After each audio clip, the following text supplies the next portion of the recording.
소만의 절기를 시작으로 본격적으로 농사를 모내기를 해야 하는 때이기 때문입니다.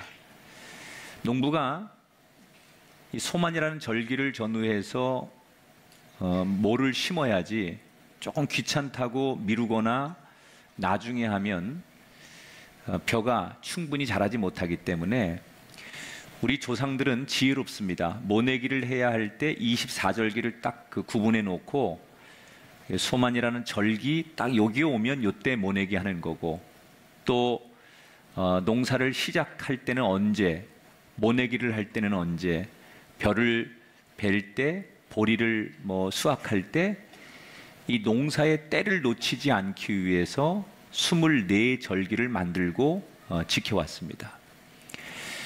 아무리 농부가 좋은 농기구나 씨를 가지고 있다 하더라도 때를 놓치면 농사는 실패하게 됩니다. 기도도 그렇습니다. 기도는 언제나 해야 됩니다. 그러나 우리가 살다 보면 특별할 때는 지금은 다른 거 다 내려놓고 기도할 때다, 이런 사인이 올 때가 있어요. 그런데 인간이 욕심이나 자기의 생각과 환경 때문에 그 하나님이 주시는 지금은 기도할 때라고 하는 사인을 놓칠 때 굉장히 어려운 인생을 살게 돼요. 우리가 성경에서 만나는 위인들이나 기독교에 우리가 정말 흠모하는 아주 영적인 위인들은 이런 공통점을 가지고 있어요. 살다가 어느 순간에 하나님께서 지금은 네가 기도할 때야 라는 사인을 줄 때, 그때는 다른 모든 것을 내려놓고 기도에만 집중하며 하나님 앞에 인정을 받았던 사람들, 그 사람들이 영적인 영웅들입니다. 자, 우리가 살면서 지금은 기도할 때구나 라는 이 사인을 놓치지 않으려면 어떻게 해야 되느냐, 그리고 그럴 때는 우리가 어디에서 어떤 기도를 드려야 하느냐. 오늘 우리가 기도 시리즈 두 번째로 출애굽기 17장의 본문을 가지고 이 문제를 한번 접근해 보도록 할 텐데, 오늘의 이야기는 이스라엘 백성들이 애굽을 탈출한 뒤에 애굽에서 종살이 하다가 드디어 자유를 얻어서 애굽을 떠난 뒤에 일어난 일이에요. 이 사람들은 불과 몇 달 전만 해도 애굽에서 노예로 살던 사람들인데 400년 동안 종살이 하면서 내 나라 없이 남의 나라에 가서 서름을 당하면서 늘 의지할 때는 하나님밖에 없으니까 날마다 울면서 기도하는 거예요. 하나님, 우리를 불쌍히 여겨주세요. 하나님, 제발 우리를 하나님 긍휼히 여겨주세요. 그리고 늘 기도했는데 어느 날 하나님께서 그들에게 약속하시죠. 그래, 내가 너희를 구원하리라. 젖과 꿀이 흐르는 아주 좋은 땅으로 내가 너희를 건져내리라. 그리고 약속을 하시면서 하나님이 한 사람을 이스라엘 백성들에게 보내주십니다. 그 사람이 바로 모세라는 사람이죠. 여러분, 이 모세가 움직이기 시작하니까 세상이 뒤집어지고 재앙이 일어나고 바다가 갈라지기 시작합니다. 한 사람이 움직였을 뿐인데 바다가 갈라지고 애굽 땅이 재앙이 일어나고 천지가 변합니다. 저는 여러분 한 사람이 기도했을 뿐인데, 여러분 한 사람이 움직였을 뿐인데 세상이 그렇게 느껴질 수 있는 모세와 같은 분이 되기를 주의 이름으로 축원합니다. 결국 하나님은 약속대로 이스라엘 백성들을 애굽에서 노예 생활로부터 벗어나도록 그들을 탈출시켜 주시죠. 그들은 희망에 부풀어 있었습니다. 이제 우리는 자유를 얻었다. 그리고 하나님께서 젖과 꿀이 흐르는, 농사를 하면 너무 곡식이 잘 자라고 물이 있고 그래서 가축들이 번성할 수 있는 그런 땅을 하나님께서 우리에게 주신다니 우리는 하나님만 믿고 가자. 그래서 그들은 신나게 노래를 부르며 환호하고 찬송하며 하나님이 약속한 땅을 향해 갑니다. 그런데 애굽을 떠나온 지 얼마 안 돼 그들은 당황하기 시작합니다. 왜냐? 그들 눈앞에 보여지는 땅은 하나님이 약속한 좋은 땅이 아니라 지금 광야, 모래, 사막을 걷는 거예요. 여러분, 이 광야라는 곳은 어떤 곳입니까? 물도 없고 먹을 것도 없는 곳입니다. 낮에는 너무 더워서 그 모래에 비춰지는 장렬하는 태양 앞에 사람들이 쓰러져 말라 죽거나 밤이 되면 일교차 이에 추위를 견디지 못해 얼어 죽는 곳, 숨을 곳도 피할 곳도 의지할 곳도 아무것도 없는 곳, 그게 광야예요. 물론 하나님께서 그 광야를 걸어가는 동안 이스라엘 백성들에게 일용할 양식 만나를 주셔서 그들이 하루하루를 버티기는 했지만 시간이 가면 갈수록 처음의 기대와는 달리 실망과 불만이 그들 마음속에 자리 잡기 시작합니다. 이게 뭐야? 하나님이 우리를 젖과 꿀이 흐르는 땅을 주시겠다고 약속하셨는데 우리 눈앞에 내가 밟는 땅은 사막 한가운데 끝도 없는 모래, 얼마큼 더 가야 될지도 모르는 이 광야를 계속 걷게 하시는 그 하나님을 향해 원망이 가득 차기 시작합니다. 바로 그런 심리적인 상황에서 오늘 출애굽기 17장의 이야기가 시작이 되는데, 이스라엘 백성들이 그 광야를 횡단하면서 광야 한가운데 르비딤이라고 하는 곳에 머물게 됩니다.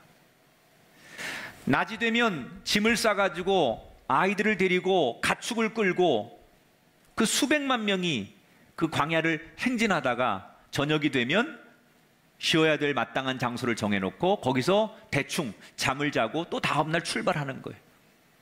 르비딤에서 모든 걸음을 멈추고 오늘은 여기서 쉬기로 합니다. 하루 종일 장렬하는 뜨거운 태양 한가운데 사막을 걸었으니 어른이나 특히 아이들이 얼마나 목이 마른지 물을 달라고 요청합니다. 그런데 웬일입니까? 준비해온 물은 다 떨어졌고 그곳은 오아시스도 호수도 물을 구할 곳이 없는 완전한 사막이에요. 사람들이 목이 마른데 아이들은 여기저기서 물을 달라고 보채기 시작하고 가축들은 목이 마르다고 울어대기 시작하고 어른들도 견딜 수 없는 목마름 앞에 모세에게 물을 구할 수 없냐고 묻습니다. 기가 막힙니다. 아무도 그들의 요구에 답을 주지 못합니다. 여러분, 어린 아이들이 엄마 나 물 줘, 나 목말라, 아빠 나 물 줘 이렇게 하는데 물 한 모금 줄 수 없는 이 무력감, 그렇다고 조금만 더 견뎌 내일은 물 줄 수 있어 이런 말도 못하는 막막함. 이스라엘 백성들은 불만이 고조되어 있는 상태에서 딱 그런 상황을 르비딤에서 만나니까 참았던 자신들의 마음이 무너지기 시작하는 거예요. 만약에 여러분이 지금 이 상황에 놓여 있다면, 여러분 어린 아이들이, 여러분 자식들이 엄마 나 물 좀 줘, 제발 물 한 모금만 줘라고 하는데 물 한 모금을 줄 수 없는 이 절박한 상황, 환경, 아무것도 해줄 수 없는 그 상황이라면 여러분은 어떻게 하시겠어요? 그래도 하나님 앞에 우리가 불순종하면 안 되지, 그래도 하나님 앞에 원망하면 안 되지, 그러시겠어요? 이론적으로는 맞는데 저는 못 그럴 것 같아요. 전 내가 목사라도 그 상황이면 성경에 나오는 이스라엘 백성들하고 똑같을 것 같아요. 어떻게 하느냐? 3절에 보니까 그들이 모세에게 대하여 원망하여 이르되, 모세를 찾아가서 당신이 지도자인데, 우리를 애굽에서 여기까지 이끌어 왔는데, 당신이 우리의 리더인데 어떻게 가장 인간에게 기본적인 물을 공급해 주지 못하느냐? 그리고 원망합니다. 그리고 사람들이 흥분하니까 원망을 넘어서 독설을 쏟아냈다고 그랬는데, 이 독설은 욕도 하고 멱살을 잡고 흔들기도 하고. 저는 이 성경 읽으면서 우리도 당연히 그랬을 거라고 생각해요. 여러분, 일리가 있지 않습니까? 적어도 한 나라의 지도자라면 인간이 살아가는 가장 기본적인 건 해결해 줘야죠.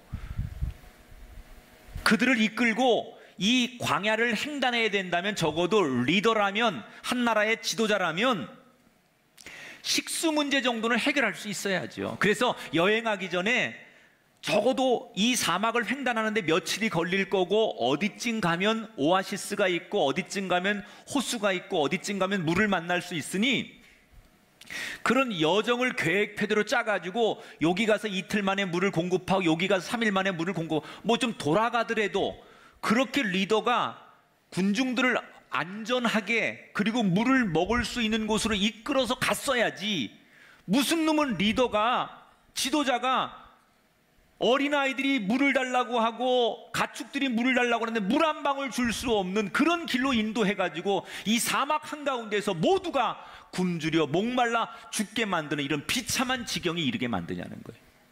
누구한테 하소연합니까? 이 군중들이. 그러니까 모세한테 찾아가서 당신 같은 사람이 무슨 지도자냐고, 강을 따라가든지 호수를 따라가든지 그래서 우리를 물이 있는 곳으로 인도해야지 당신을 믿을 수 없다는 거죠. 여러분, 이때 항의를 받고 있는 모세의 마음은 어땠을까요? 그도 답답했을 거예요.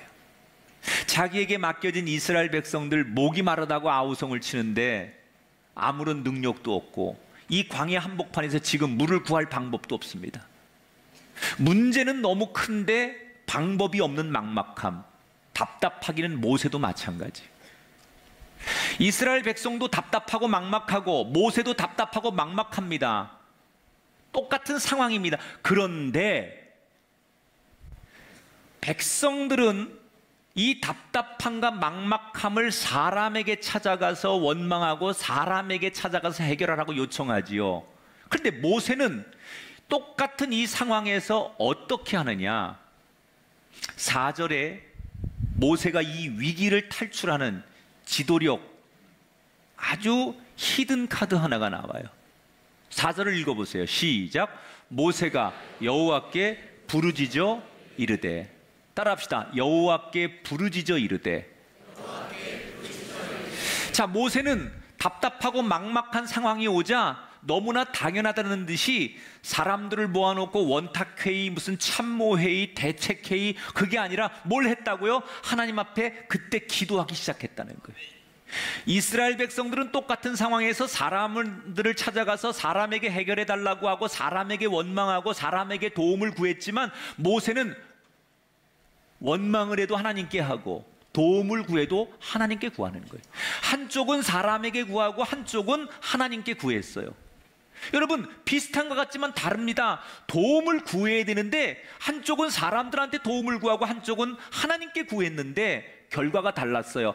하나님께 구한 쪽에 어떤 결과가 왔느냐? 5절, 여호와께서 모세에게 이르시되. 뭐라고 말씀하느냐? 하나님이 응답하시는데, 모세야, 네가 들고 있는 지팡이를 들고 장로들과 함께 내가 저기 지시하는 저 바위 위로 올라가라. 그리고 지팡이로 그 반석을 쳐라. 그럼 그곳에서 물이 날 것이다. 모세가 그 말씀대로 합니다. 여러분, 글쎄 이게 이제 정확한 그 구약 성경의 얘기니까 저는 이렇게 해석하는데, 모세가 물론 하나님의 전권적인 기적의 능력으로 반석이 뭐 이렇게 반석에서 물이 솟을 수도 있지만 저는 이게 수맥을 찾는 거라고 생각해요. 그 사막 한가운데 아무리 파도 물이 나오지 않는 곳에 소위 수맥, 물이 나는 곳을 하나님께서 지정해 주셨는데 그 바위 위에 올라가서 기도하고 아마도 사람들에게, 장로들이나 사람들에게, 백성들에게 이 근처를 한번 파봐라. 그래서 팠더니 거기에서 물이 나오지 않았을까? 아무튼 그 목마르고 물 한 방울 없는 그 위기 속에서 하나님께서 모세에게 장로들과 함께 가서 하나님의 이름으로 지팡이를 내려 치라고 한 그곳에서 물이 났습니다. 물이 막 분수처럼 솟아오르는 거예요. 그 사람들이 미친 듯이 환호하면서 목을 축이고 그 물을 나누기 시작하고 가축들까지 목을 다 축이는 르비딤의 기적이 일어납니다. 자, 여기서 우리는 아주 중요한 진리 하나를 얻어요. 모두가 막막하고 모두가 다 부르짖었습니다. 그런데 이스라엘 백성들은 부르짖었는데 실패했고, 모세는 그 막막함 속에 부르짖었는데 상황을 이겨냈습니다. 왜 똑같이 부르짖었는데 모세만 응답을 받았을까요? 한쪽은 사람들에게 부르짖었습니다.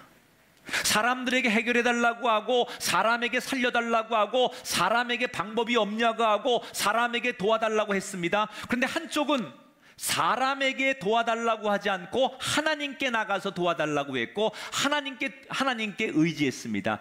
기도는 뭐예요? 같이 부르짖고 같이 마음을 애타도 하나님께 부르짖는 게 기도예요. 이스라엘 백성들은 막막하니까 일단 내 눈에 보이는 모세에게 찾아가서 해결을 요청합니다. 반면에 모세는 달랐습니다. 확신이 있었어요.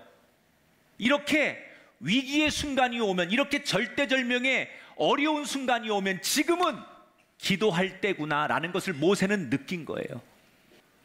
그래서 기도를 통해서 자신들의 목마름을 해결합니다. 이제 한시름 덜었어요.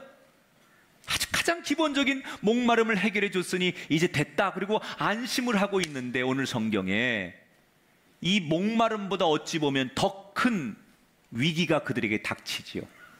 그것은 바로 계속 애굽에서부터 이스라엘 백성들이 지금 애굽을 나와서 이 광야를 횡단하는 내내 그들을 주시하고 있었던 사람들이 있었어요. 그들을 틈틈이 엿보고 있는 사람들이 있었는데, 그들이 아말렉 민족이에요.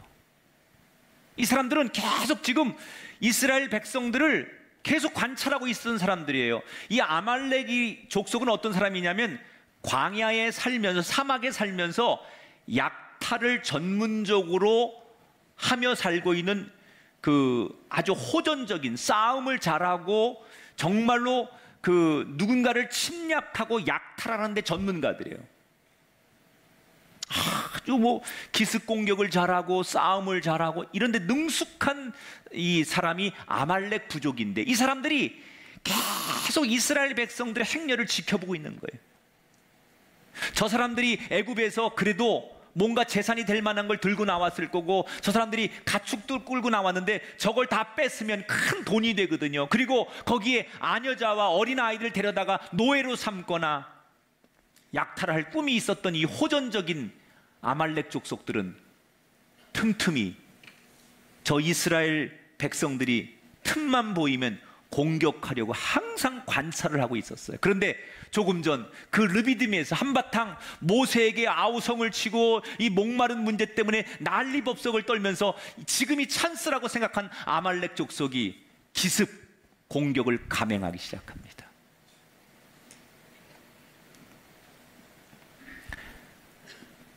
여러분, 아말렉 족속은 싸움에 훈련된 전문적인 용병들이라면, 군인들이라면, 이스라엘 백성들은 평생 노예 생활만 해봤기 때문에 군사훈련을 받은 적도 없었고, 애굽에 탈출해서 처음 맞이하는 전쟁이에요. 아말렉과의 전쟁이.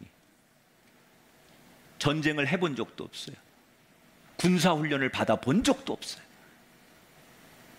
급하니까 아말렉 족속과 싸우기 위해서 모세가 각 집에서 장정들을 불러가지고 군대를 임시로 조직했지만, 말 그대로 그건 군대가 아니라 오합지졸입니다.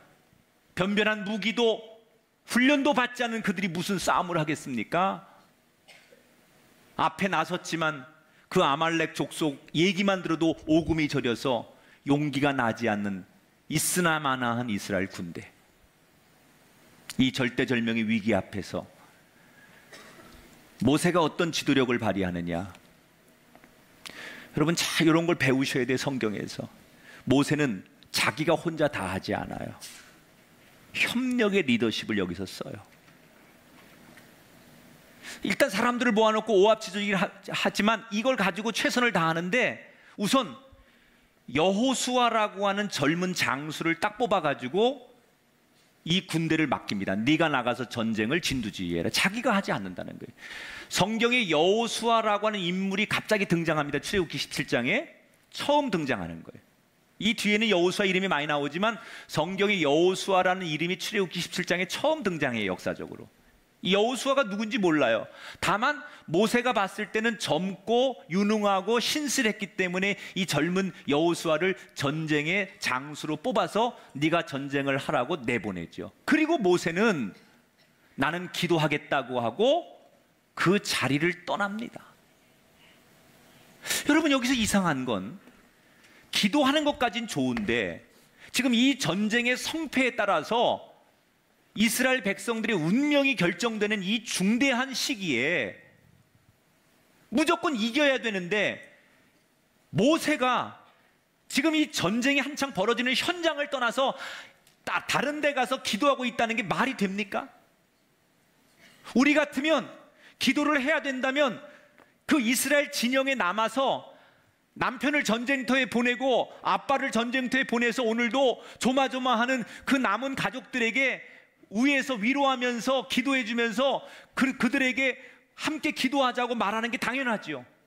아니면 전쟁터에 나가서 지금 아말렉과 싸울 그런 그 용기가 없어서 벌벌 떨고 있는 이스라엘 군인들에게 다가가서 내가 너희들과 함께 기도할 테니 걱정하지 말고 나가 싸워라, 이렇게 독려하는 기도를 하든지, 현장에서 기도를 해야지 어떻게 한가롭게 현장을 떠나서 어디 다른 데 가서 기도한다는 게 말이 됩니까? 그런데 모세는 지금 이렇게 중요한 상황을 놔두고 성경에 보니까 한적한 곳으로 기도하러 갔다, 이렇게 나와요. 자, 모세가 기도하기 위해서 떠난 한적한 곳은 어디냐? 9절 10절에 소개하고 있어요. 같이 읽어볼게요. 모세가 여호수아에게 이르되 내일 내가 하나님의 지팡이를 손에 잡고 산 꼭대기에 서리라. 모세와 아론과 훌은 산 꼭대기에 올라가서, 자, 르비딤 옆에 큰 산이 하나 있었는데 이 산은 하루 종일 걸어야만 꼭대기로 올라갈 수 있는 곳이. 이때 모세의 나이는 80이 넘었어요. 그러니까 굉장히 노구죠. 아주 노인이에요. 그 노구의 몸을 이끌고 하루 종일 올라가야만 정상에 서는 그 산은 쉽지 않은 등반이에요. 그런데 왜 모세는 평지도 많고 기도할 때가 조용한 데가 많이 있을 텐데 왜 다음 날이 돼서야 갈 만큼 하루 종일 가야 되는 그 산 꼭대기를 기도의 장소로 선택한 것인가? 여기에 오늘 기도의 원리 두 번째 진리가 숨어 있어요. 여러분, 구약의 이스라엘 백성들은 이런 인식이 있었어요. 하나님은 하늘에 계시다. 그래서 하늘에 계신 하나님과 가장 가까이 만날 수 있는 곳이 산이라고 생각을 합니다. 그래서 사람들이 산으로 올라가는 거예요. 모든 인류에게 종교 속에는 신이 있는 곳을 향해 기도하게 돼 있어요. 그래서 바다에 신이 있다고 생각하는 사람은 바다에서 기도하고, 이게 산속에 신이 있다고 생각하면 산에 들어가서 기도하게 되고, 구약의 사람들은 하나님은 하늘의 주인이니까 하늘과 맞닿는 가장 하나님과 가까운 곳에 가서 기도한다. 그래서 이스라엘 백성들은 산에 가서 기도하는 거예요. 물론 모세도 지금 하나님이 하늘에 계시고 그 하나님과 가까운 산을 선택한 것도 의미가 있지만, 모세의 진짜 의도는 거리적으로 가까운 하나님을 만나기 위한 산을 선택한 게 아니에요. 모세가 산을 선택한 이유는 뭐냐? 다른 이유가 있었어요. 산은 다른 아무것도 없는 하나님과 나와 단 둘이서 소통할 수 있는 곳. 지금 전쟁이 내 눈에 보이고 사람들의 울부짖음이 들리지 않는, 하나님과 가까워지는 것도 가까워지지만 하나님만 바라보고 하나님 한 분에게만 집중할 수 있는 곳, 그곳이 산이라고 생각하는 거예요. 여러분, 기도는 어떤 마음으로 해야 되느냐? 하나님 한 분에게만 집중할 수 있을 때 그게 기도예요. 여기서 우린 입으로는 기도하고 있는데, 오늘 교회 나와서 우리는 열심히 기도하고 있는데, 기도에 참석을 했는데 내 마음은 다른 데가 있어요. 그건 기도가 아닙니다, 여러분. 내 입으로는 기도하면서 밖으로는 세상적으로 세상 사람들을 의지하고 세상 사람들의 방법을 찾고 있다면 그건 온전한 기도가 아니에요. 기도는 하나님 한 분에게만 집중할 수 있을 때 그게 온전한 기도라는 거예요. 모세는 지금 전쟁터에서 인간의 술수, 인간의 방법, 전략 이런 거보다 내가 기도해야 될 텐데, 그렇다면 하나님 한 분만 바라보고 이 상황을 의식하지 않고 사람들의 소리를 듣지 않고 내 눈앞에 보여지는 걸 바라보지 않고 오직 하나님 한 분만 바라보고 그 하나님 한 분만 집중하겠다는 마음으로 산으로 들어가는 거예요. 하나님만 바라보겠습니다. 여러분, 하나님 한 분만 집중하려고 하는 모세의 기도를 어떻게 들어주셨을까요? 다 들어주셨어요. 모세가 산 꼭대기에 올라가서 두 손을 높이 들고 꼭대기에서 하나님 앞에 기도합니다. 야훼 하나님, 야훼 하나님, 우리를 불쌍히 여겨주십시오. 모세가 두 손을 들고 하나님 앞에 하나님 한 분만 집중하고 기도하니 하나님께서 어떻게 응답하세요? 11절 같이 읽어요. 모세가 손을 들면 이스라엘이 이기고, 할렐루야. 두 손 들고 하나님 한 분만 집중하고 하나님만 부르니까 하나님께서 전쟁에서 이기게 하셨다는 거예요. 여러분, 하나님만 바라보고 하나님만 집중하고 하나님께만 기도했더니 하나님께서 책임지기 시작하셨다는 거예요.